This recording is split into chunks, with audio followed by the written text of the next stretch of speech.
or keeping your job?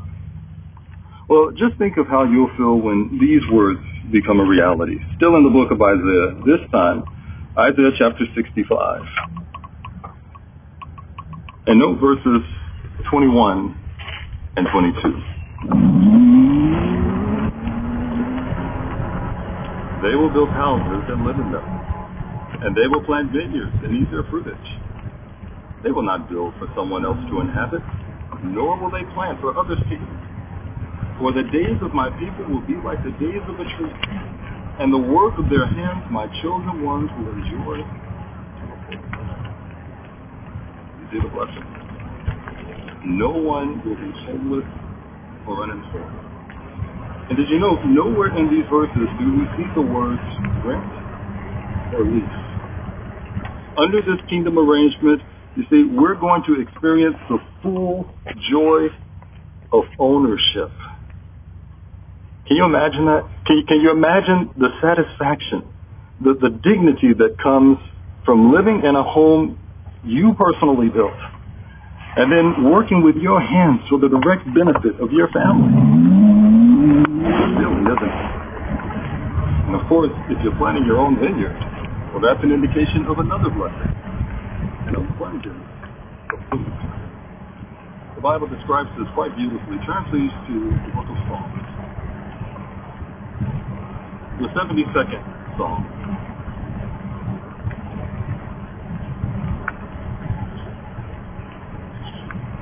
And note Psalm 72, verse 16. There will be an abundance of rain on the earth. On the top of the mountains it will overflow.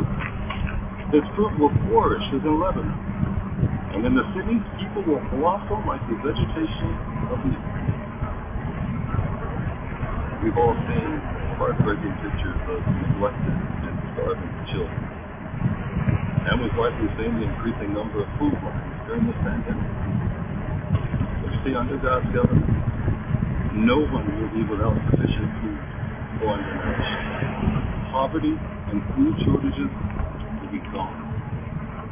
And what a beautiful word picture this verse gives us of how the ground will produce abundance. It would be as if rain were going along the sides of a mountain, clear to the top, and overflowing. You would have so many wonderful blessings to look forward to.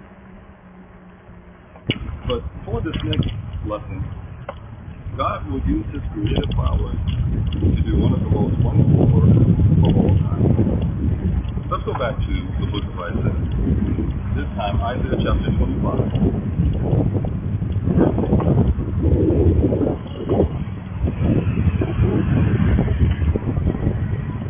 Isaiah 25.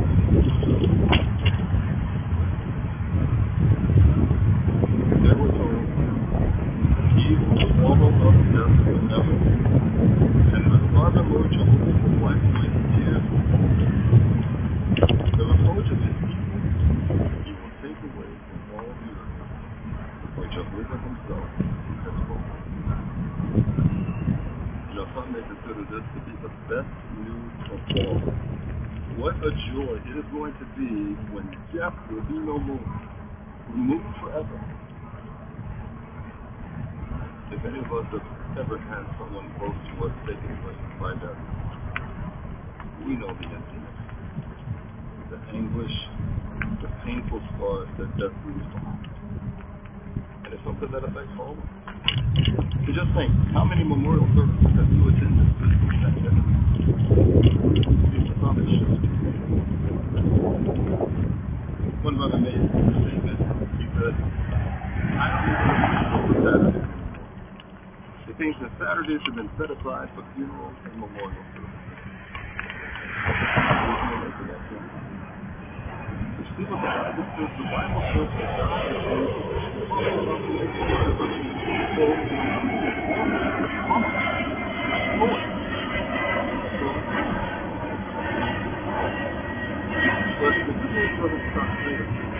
because not only does Jehovah going to put an end to death, but know what He does next. Look over at chapter 26, this time verse 19. He says, your dead will live. My corpses will rise up. Awake and shout joyfully, you residents in the dust. For your dew is the dew of the morning, and the earth will let those powerless in death come to life. So now we're talking about the resurrection. Our dead loved ones will return to life. You know the expression there, awake and shout joyfully. That was interesting. The New English Bible quotes this as saying, they that sleep in the earth will awake and shout for joy. And doesn't that nicely describe how right now our dead loved ones are just sleeping? And just like an infant is protected within its mother's womb, the dead are in the safest situation imaginable, perfectly preserved and protected within their living womb. And in God's due time, they will be brought back to life. And we can be there. We can be there to warmly welcome them, just like a newborn is greeted by a loving waiting family. So many tremendous blessings. And these blessings that we consider, this is just a small sampling of the good news. There's so much more that this kingdom will accomplish. According to Psalm 46, verse 9, war will cease to exist. In Revelation 11:18, anyone and anything that dirties the earth, pollutes the air and water, or kills off the earth's wildlife, God promises that He will bring to ruin those who ruin or pollute the earth. So we've established the answer to our first question. What is the good news? The good news is the news of God's kingdom. This heavenly government that will rule and provide tremendous blessings to obedient men.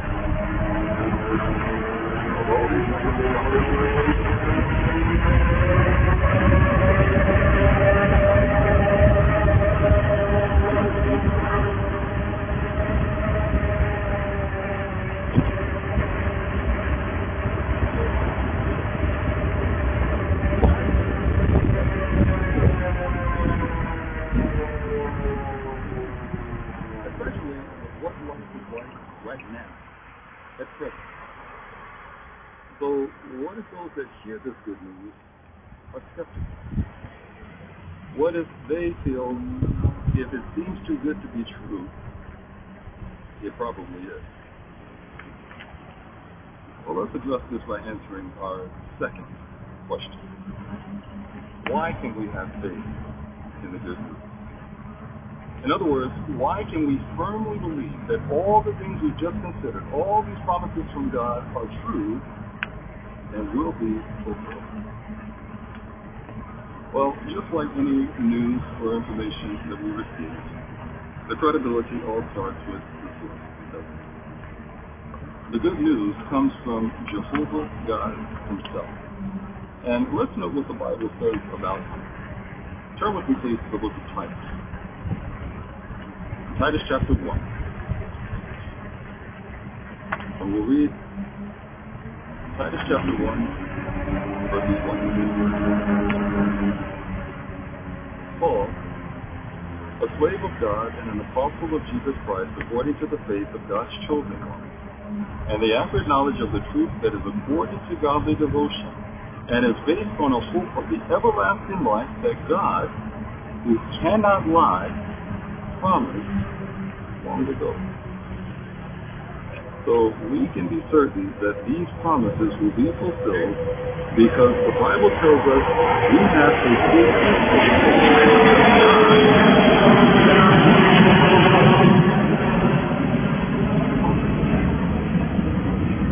What is that? Well, let's illustrate it this way. Have you ever asked a friend to meet you or pick you up to go somewhere? And your friend says, oh, no problem, I'll be there at 7. But as soon as he says it, you already know he's not coming until 7:30, maybe even 8. We all seem to have that friend, don't we? But why do we know this about our friend? Well, likely it's because of his past record. You see, if our friend, although well-intentioned, has a pattern of being late, he's given us a basis to question this promise. How?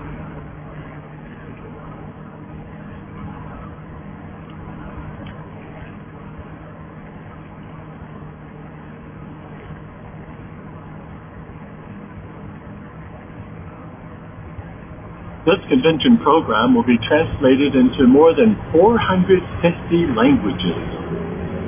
This work is supported by branch offices around the world to show appreciation for the spiritual blessings we have received in our own language. One way we can do this is by making voluntary gifts in accord with our circumstances. Donations can be made online at donate.jw.org.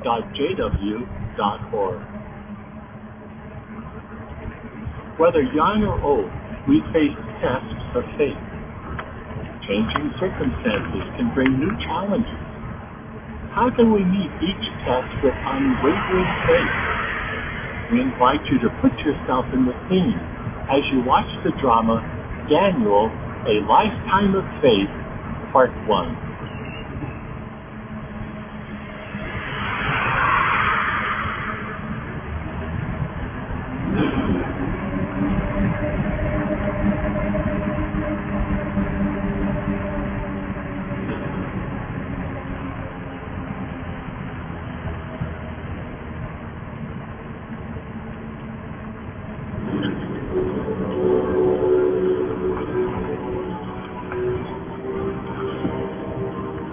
King, General, we starved them out. Jehoiakim still... Negotiations don't concern me, General. But your incompetence. Finish it! You'll not find me as forgiving as the gods. Yes, my King.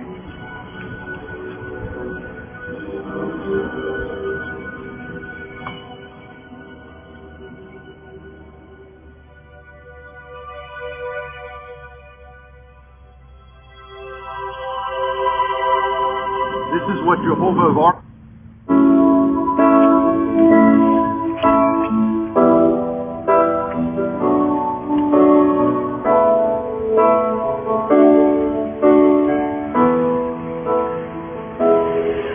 We can tell 100 stories. We can speak a million words. We can paint 1,000 pictures. And will our heart be stirred? We can often make a difference with a kindly word or deed. But sometimes just a smile is all we really need. Just a smile can lift a weary heart. Just a smile can help us make a start. When you've done your best, praying you'll succeed,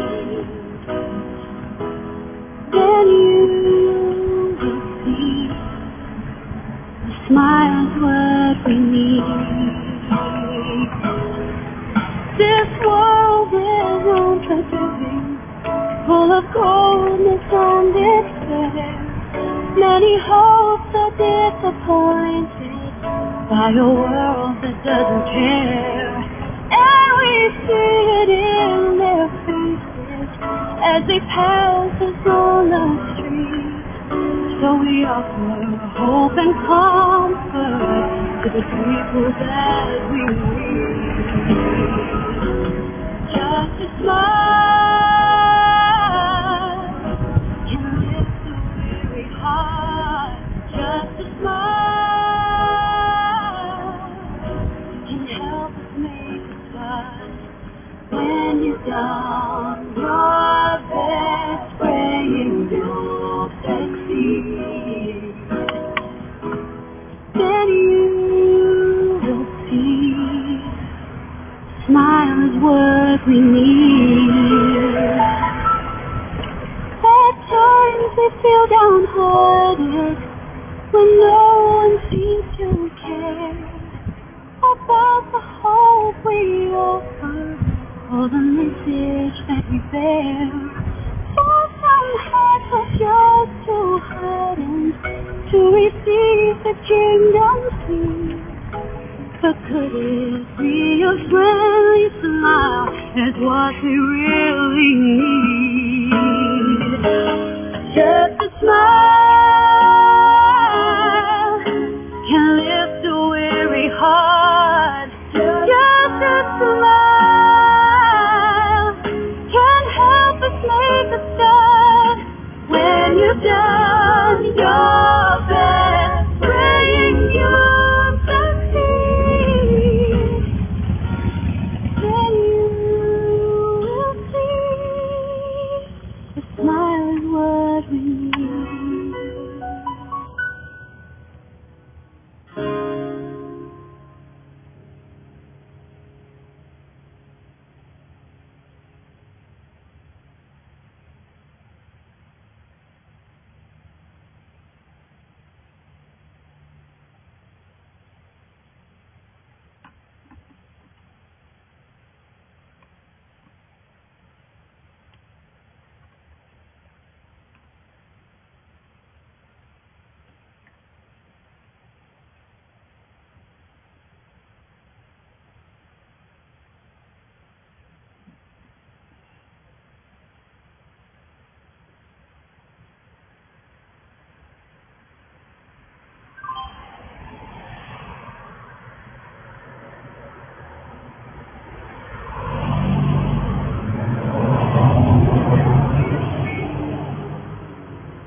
Hello?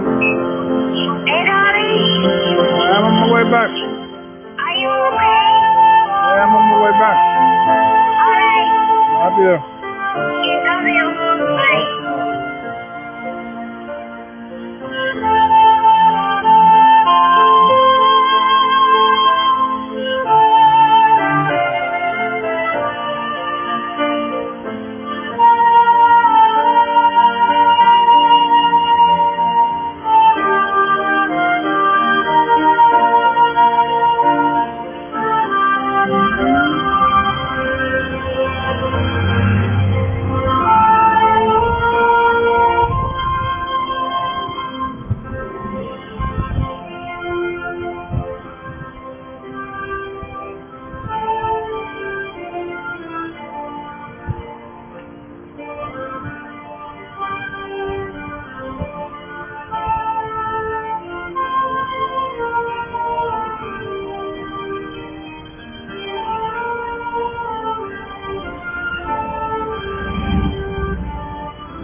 to start the day.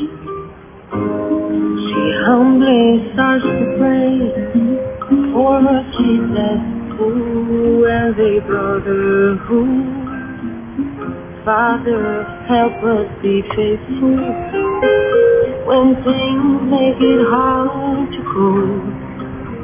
She never thinks of losing hope, never stops being kind, and that's always on her mind. I will make you strong, do not be afraid. I will be with you, I will be your aid. Be courageous and strong, it's her favorite song. He will make you firm, he will make you strong. Try to get on her feet, try to make ends meet, never sure what to expect. Her true friends out there really show her they care, so she never needs to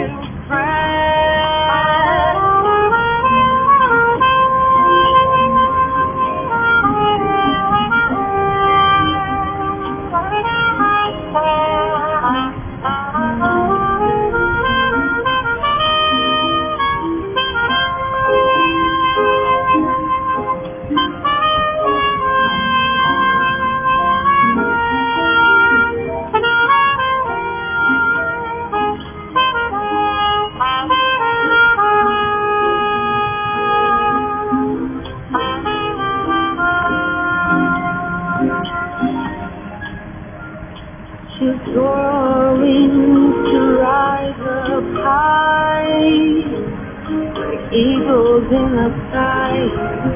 All the roles she plays, so little time each day.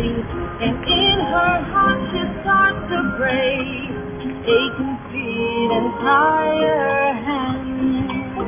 She tries the very best she can, but the strength she can find in that noise is always on her mind.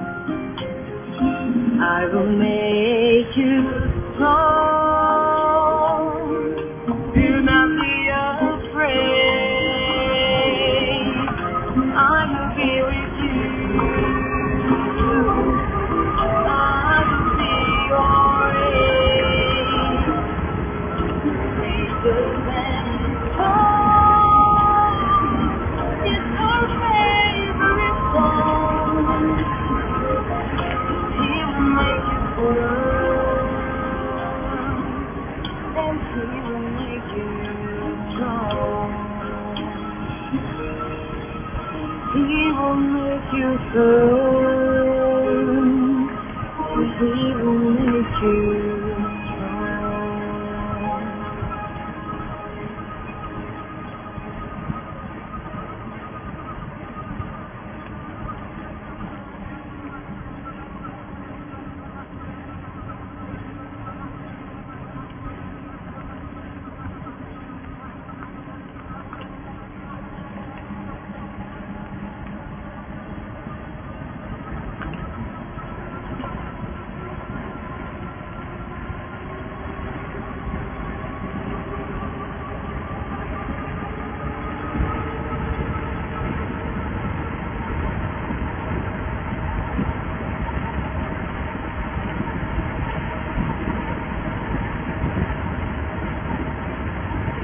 Greetings, brothers and sisters. Today's session will begin with a music video presentation. If you have a plug of the telephone or other electronic device, please adjust it to a setting that will not disturb others. We now encourage you to watch and listen to the music video presentation, which shows the joy that comes from discipleship. Please enjoy.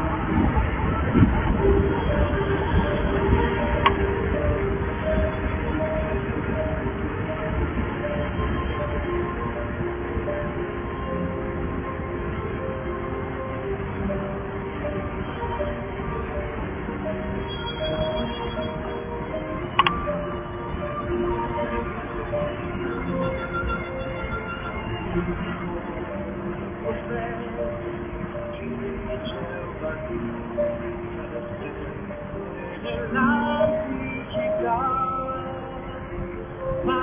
oggi mediante Cristo Gesù vita volgersi a Lui, quanta fede ho dentro me.